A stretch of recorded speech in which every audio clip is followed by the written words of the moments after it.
नमस्कार, मैं अमित वांद्रे। आप देख रहे हैं B24 दोस्तों, कैंसर हमारे देश में तेजी से बढ़ता जा रहा है। ऐसे में महिलाओं में कैंसर का प्रमाण बढ़ता जा रहा है। खास तौर पर महिलाओं के बच्चेदानी का या उसके मुंह का कैंसर तेजी से बढ़ता जा रहा है, जिसे सर्वाइकल कैंसर कहा जाता है। आज इसी पर बात करने के लिए हमारे साथ मौजूद है मुखर्जी मल्टी स्पेशलिस्ट हॉस्पिटल की gynaecologist doctor Alka Mukherjee. Ma'am, सबसे पहले स्वागत है B24 में। नमस्ते मैम, सर्वाइकल कैंसर जो है वो देश में बढ़ता जा रहा है। क्या होता है सर्वाइकल कैंसर, क्या आप बताओगे हमारे दर्शकों को? सर्वाइकल कैंसर बेसिकली बच्चादानी के मुंह का कैंसर है। बच्चादानी के जो मुंह होता है उसको सर्विक्स कहते हैं या ग्रीवा कहते हैं। उसका जो कैंसर होता है उससे सर्वाइकल कैंसर कहते हैं। ये एक बड़ी ही भयानक सी बीमारी है और अपने देश में जितनी कैंसर डेथ्स होती है इसमें सबसे ज़्यादा डेथ सर्वाइकल कैंसर की वजह से होती है और बड़ी तेज़ी से अभी जैसे पूरे देश में देखा जाए तो सर्वाइकल कैंसर की वजह से लगभग 11.1% लोगों की डेथ होती है। तो दुनिया में जितनी केसेस सर्वाइकल कैंसर की होती है उसमें से एशियन कंट्रीज़ में से इंडिया सबसे नंबर 1 पे है, जिसमें हम लोग 25 से 27% मॉर्टेलिटी शेयर करते हैं पूरे दुनिया की। तो ये एक बड़ी ही भयानक बीमारी है और इसको समय रहते हुए अगर हम लोग ट्रीट करें या प्रिवेंट करें तो इसको प्रिवेंट किया जा सकता है। कई सारे प्रिवेंशन के मोडेलिटीज़ है और जैसे जैसे बात हमारी आगे बढ़ेंगी तो मैं आपको बताऊंगी। मैम, सर्वाइकल कैंसर कैसे होता है और क्यों होता है? सर्वाइकल कैंसर बेसिकली होता है एक HPV वायरस इन्फेक्शन की वजह से। HPV वायरस यानी ह्यूमन पैपिलोमा वायरस।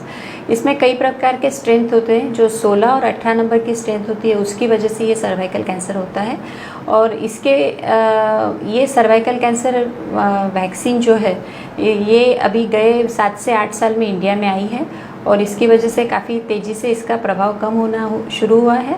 बट ये HPV इन्फेक्शन लगता है आपको सेक्सुअल इंटरकोर्स के थ्रू, यानी पोस्ट मैरिज ही हम लोग बोलेंगे। बाय एंड लार्ज हमारे देश में मैरिज के बाद में सेक्सुअल कांटेक्ट आता है और हस्बैंड के थ्रू ये वाइफ को इन्फेक्शन लगता है। तो ये इन्फेक्शन लगने के बाद में 90% जो महिलाएं होती है अपनी इम्यूनिटी पावर से या रोग प्रतिकार शक्ति से इसको बाहर निकाल के फेंकती हैं। बट 10% जो लेडीज़ होती हैं जिनमें कोई अदर फैक्टर्स भी होते हैं वो लोग इसको प्रॉपरली अपनी इम्यूनिटी से कवर नहीं कर पाते। उनमें माइनर छाले से लेके मेजर कैंसर तक ये बीमारी होती है। मैम, इसमें क्या लक्षण है, जो लक्षण है वो क्या होते हैं?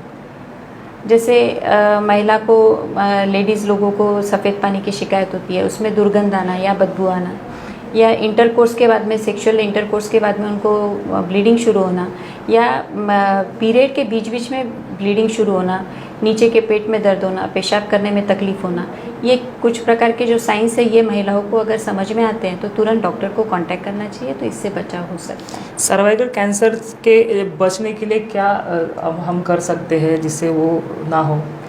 सबसे पहले तो इसमें मैं एक और बात आपके पहले क्वेश्चन में ऐड करना चाहूँगी कि इसमें कुछ हाई रिस्क फैक्टर होते हैं, जैसे जल्दी शादी होना या फिर ज़्यादा बच्चे होना, मल्टीपल सेक्सुअल पार्टनर्स होना, बराबर न्यूट्रिशन नहीं होना, खाना पीना बराबर नहीं होना, या कोई इम्यूनो कॉम्प्रोमाइज्ड कंडीशन होना जिसकी वजह से ये सर्वाइकल कैंसर होने के चांसेस उन लेडीज़ में ज़्यादा बढ़ जाते हैं।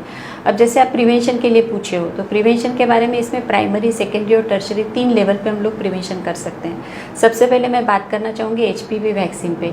ये एक ह्यूमन पैपिलोमा वायरस वैक्सीन है जो कि 16 और 18 नंबर के जो वायरसेस है HPV वायरसेस उनके अगेंस्ट में काम करती है। अगर before marriage, before first sexual intercourse अगर ये वैक्सीन बच्चों को दिया जाए तो सर्वाइकल कैंसर नहीं होने के चांसेस लगभग 98% होते हैं। तो 9 से 13 वर्ष की आयु में इसके 2 टीके दिए जाते हैं और 13 से आगे के आयु में 3 टीके दिए जाते हैं, पहले महीने में, दूसरे महीने में और 6वें महीने में, डिपेंडिंग ऑन वैक्सीन। 2 प्रकार की वैक्सीन आई है मार्केट में और वो दोनों प्रकार के वैक्सीन के जो टीकाकरण की अवधि है वो थोड़ी अलग है। और प्राइमरी लेवल पे हम लोग लड़कियों में ये प्रिवेंट कर सकते हैं। और अभी सेकेंडरी लेवल पे जैसे मैरिज हो गई और इन्होंने अगर टीका नहीं लिया है पहले तो इनके लिए क्या करना चाहिए? तो इनके लिए पैप्समियर नाम की टेस्ट होती है। उम्र के 21 साल से या 25 साल से सेक्सुअली अगर वुमेन एक्टिव है, 10 साल की उम्र, 10 साल हो गए हैं शादी को, तो उन लेडीज़ ने, अपनी महिलाओं ने अपनी पैप्समियर की टेस्ट करवाना चाहिए।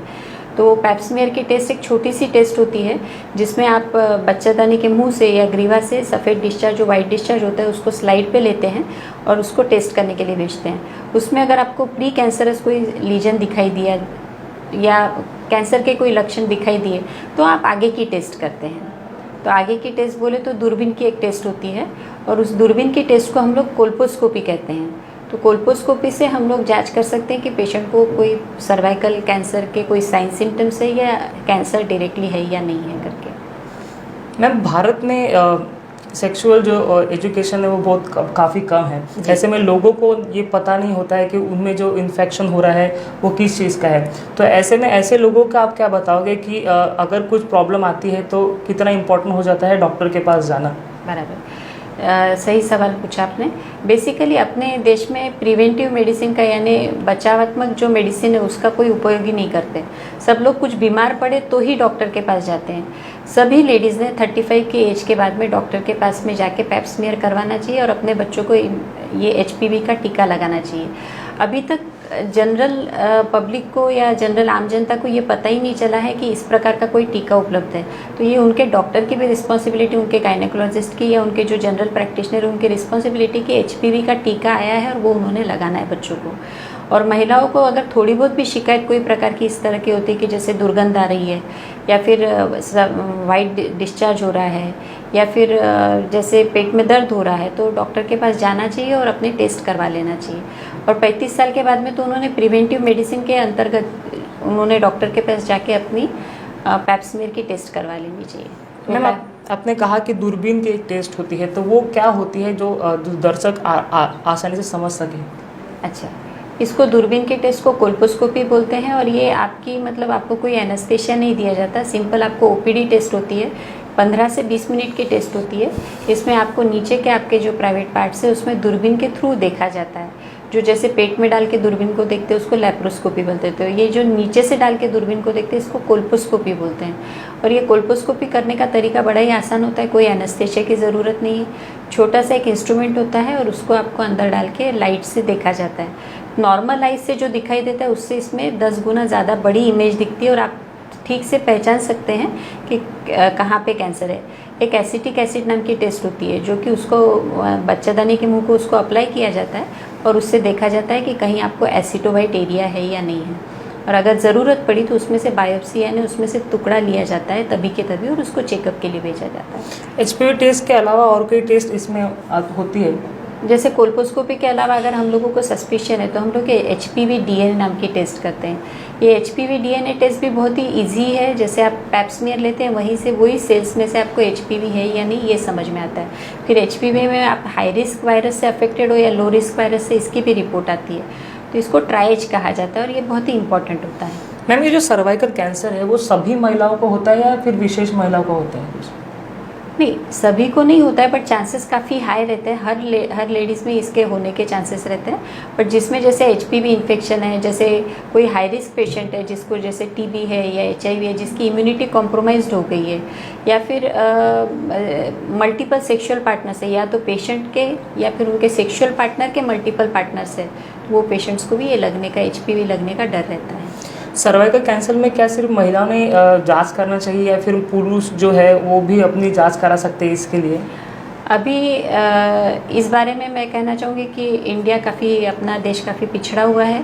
अभी तक सर्वाइकल कैंसर पूरी तरह लड़कियों को ही नहीं दिया जा रहा, तो लड़कों को देने की तो बात दूर हो गई। पर वेस्टर्न कंट्रीज़ में अभी बॉयज़ लोगों को भी सर्वाइकल कैंसर वैक्सीन दिया जा रहा है जिससे इसका प्रिवेंशन हो सके। भारत जैसे देश में जहाँ पर हम सेक्स एजुकेशन को बढ़ावा नहीं दे रहे हैं, ऐसे में जो ये चीज़ है सर्वाइकल कैंसर जो महिला में बढ़ती जा रही है, आपने कहा कि 11.1% डेथ रेट भारत में हो गया है। जी जी। तो उसको बचाने के लिए या फिर उसको प्रिकॉट करने के लिए क्या करना चाहिए? जैसे आपने सबसे पहले बोला कि सेक्स एजुकेशन होना चाहिए, तो इस बारे में हमारा एक झिझक जो है वो निकलनी चाहिए। हम लोग वैसे भी स्कूल्स और कॉलेजेस में जाके सेक्स एजुकेशन पे जोर देते हैं। जैसे लड़कियों को सेक्स एजुकेशन देते हो तो हम लोग बॉयज़ को भी देते हैं कि क्या करना चाहिए क्या नहीं करना चाहिए, जिससे उनको HPV इन्फेक्शन ना लगे। तो ये बहुत ज़रूरी है कि सेक्स एजुकेशन दिया जाए, प्रॉपरली पेशेंट को एजुकेट किया जाए, पर्सनल हाइजीन की केयर ली जाए, साफ़ सफाई का ध्यान रखा जाए। प्रॉपर डाइट का ध्यान रखा जाए तो ये कैंसर प्रिवेंट हो सकता है। तो ये जो सर्वाइकल कैंसर की जो ट्रीटमेंट है या वैक्सीन है, तो क्या शादी के पहले ही किया जाना चाहिए या शादी के बाद भी हम उनको ये वैक्सीन दे सकते हैं? नहीं, शादी के पहले देने से 98% प्रोटेक्शन है, पर शादी के बाद में देना या नहीं देना आपके गायनेकोलॉजिस्ट पे डिसाइड करते हैं। अगर आपको इन्फेक्शन बहुत ज़्यादा है तो इफेक्ट भले वैक्सीन का कम है, पर कई बार डॉक्टर हम लोग रिकमेंड करते हैं। तो ये आपने जो कहा कि 11.1% डेथ रेट है, ये दुनिया में भारत कितने नंबर पर आता है इसमें? भारत अपना रिप्रेजेंटेशन अगर बोला जाए तो 25% केसेस भारत में पाई जाती है कैंसर, सर्वाइकल कैंसर की। मैम, मेरा आखिरी सवाल ये होगा कि जिस तरह से आपने कहा कि भारत में सेक्स एजुकेशन की काफ़ी कमी है और ये सर्वाइकल कैंसर के बारे में लोगों को पता ही नहीं होता है, तो ऐसे में क्या प्रिकॉशन लेना चाहिए? आपके द्वारा क्या संदेश दोगे सर हर महिलाओं को जो शादीशुदा है या फिर अभी जो यंग एज में है?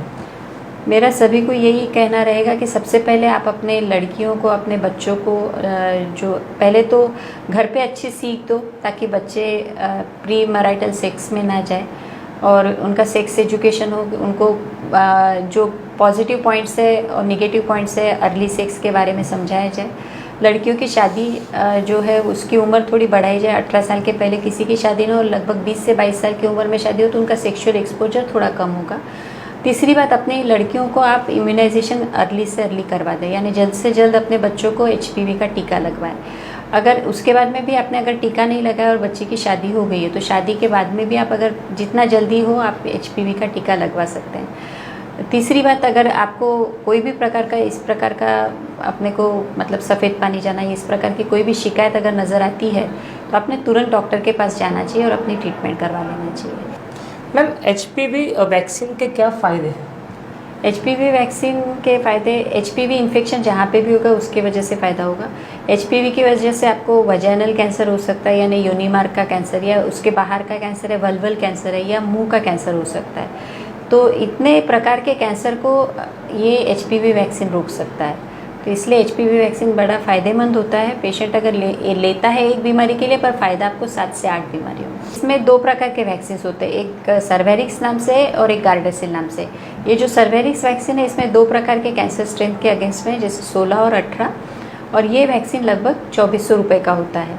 तो 2400 रुपये के 3 डोजेस होते हैं, यानी 2400 पहले महीने में भी लगना है, दूसरे महीने में भी लगना है और तीसरे में, तो लगभग 8,500-9 हज़ार का खर्चा होता है। और दूसरा वैक्सीन होता है गार्डासिल नाम का, वो होता है 3300 रुपये का। तो वो 3300 यानी 3 बार आपको 3300 रुपये लगना है। बट मेरा कहना यह है कि आप बच्चों की शादियों में, आप फेस्टिवल में, आप उनकी दहेज में देने में कितना खर्चा करते हैं, शादियों में कितना अननेसेसरी खर्चा करते हैं, तो आप इतना वैक्सीन तो लगवा ही सकते हैं। ये लाइफ लॉन्ग का प्रोटेक्शन है, आपके बच्चों का सवाल है। तो बहुत सारी चीज़ों पे हम लोग खर्चा करते हैं, होटलिंग पे खर्चा करते हैं, एक्सेप्ट प्रिवेंटिव मेडिसिन पे। तो इसके लिए आपको ये वैक्सीन लेना ज़रूरी है।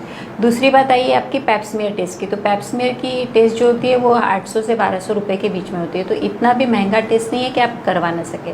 और 3 साल में आपको एक बार ये टेस्ट करवानी है। अगर पहली टेस्ट निगेटिव आई तो आप 3 साल में एक बार टेस्ट करवाएंगे, तो इसमें कोई बहुत बड़ा खर्चा नहीं है। अब तीसरी बात है आपकी कोल्पोस्कोपी की। कोल्पोस्कोपी की जो टेस्ट होती है 2-2.5 हज़ार की, 3 हज़ार की ज़्यादा से ज़्यादा होती है। तो टेस्ट ऐसे बहुत महंगी नहीं है, उपचार उससे ज़्यादा महंगा है। तो कैंसर होने से पहले अगर आप प्रिवेंशन के लिए 4-5 हज़ार भी अपनी हेल्थ पे खर्चा नहीं कर सकते, ऐसा तो होता नहीं है। और गवर्नमेंट अभी सोच भी रही है कि इन टीकों को गवर्नमेंट के इम्यूनाइजेशन शेड्यूल में कैसे लाया जाए। अगर once they come in government के इम्यूनाइजेशन शेड्यूल में, तो फिर तो कैंसर टोटली हम लोग इरेडिकेट ही कर देंगे। और 2030 तक हम लोगों का कहना है कि इंडिया सर्वाइकल कैंसर मुक्त तो होना ही चाहिए। ये प्रिवेंटेबल कैंसर है, तो इसकी ट्रीटमेंट करने के जगह पे अगर इसको हम प्रिवेंट करते हैं तो जनता के लिए भी फ़ायदा है, सरकार के भी रिसोर्सेज बचेंगे। मैम, HPV टेस्ट करने से ये अश्योर हो जाता है क्या कि वो उन्हें सर्वाइकल कैंसर नहीं हुआ? बाय एंड लार्ज उस टाइम पे उसका अगर HPV टेस्ट हम लोग करते हैं तो उस टाइम पे उसको HPV नहीं है ये तो डिक्लेयर हो जाता है। बट अगर हाँ पेशेंट अगर बाद में फिर किसी HPV पॉजिटिव पर्सन के इसमें जाए और फिर से अगर अलग बिहेव करे, मल्टीपल सेक्सुअल पार्टनर्स रहे हैं, तो फिर वापस लगने के चांसेस हो सकते हैं। मैम, एक एक्सटेंड कर रहा हूँ एक सवाल, माफ़ कीजिएगा उस पर। आपने कहा कि प्री मैच्योर्ड जो सेक्स होता है, प्रीमैरिटल, हाँ, प्री मैरिटियर हो गया, प्री मैच्योर भी हो गया, लोग कई ऐसे घटनाएं जी, जी। सामने आती है कि जो जी, जी। 12-13 साल के साथ में उनके साथ हो जाता दुर्घटना है, होती है। दुर्घटना हो जाती है, तो वो कितना घातक हो सकता है जो मतलब वो यंग एज में ज़्यादा हो जाता है, तो क्या क्या उसके नेगेटिव पॉइंट सामने आ सकते हैं? देखिए, अपार्ट फ्रॉम सर्वाइकल कैंसर, ये तो काफ़ी दूर की बात है, इमीडिएट इन्फेक्शन भी लग सकते हैं, जैसे सेक्सुअली ट्रांसमिटेड डिसीजेस है वो लग सकती है, HIV का इन्फेक्शन हो सकता है। तो इन सब से बचने के लिए प्रीमैरिटल सेक्स का तो कहीं पे भी बराबर तो नहीं है, करना नहीं चाहिए।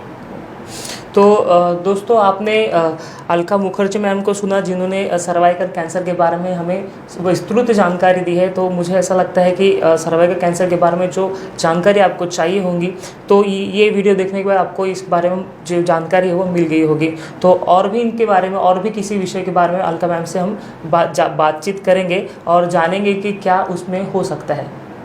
तब तक के लिए नमस्कार।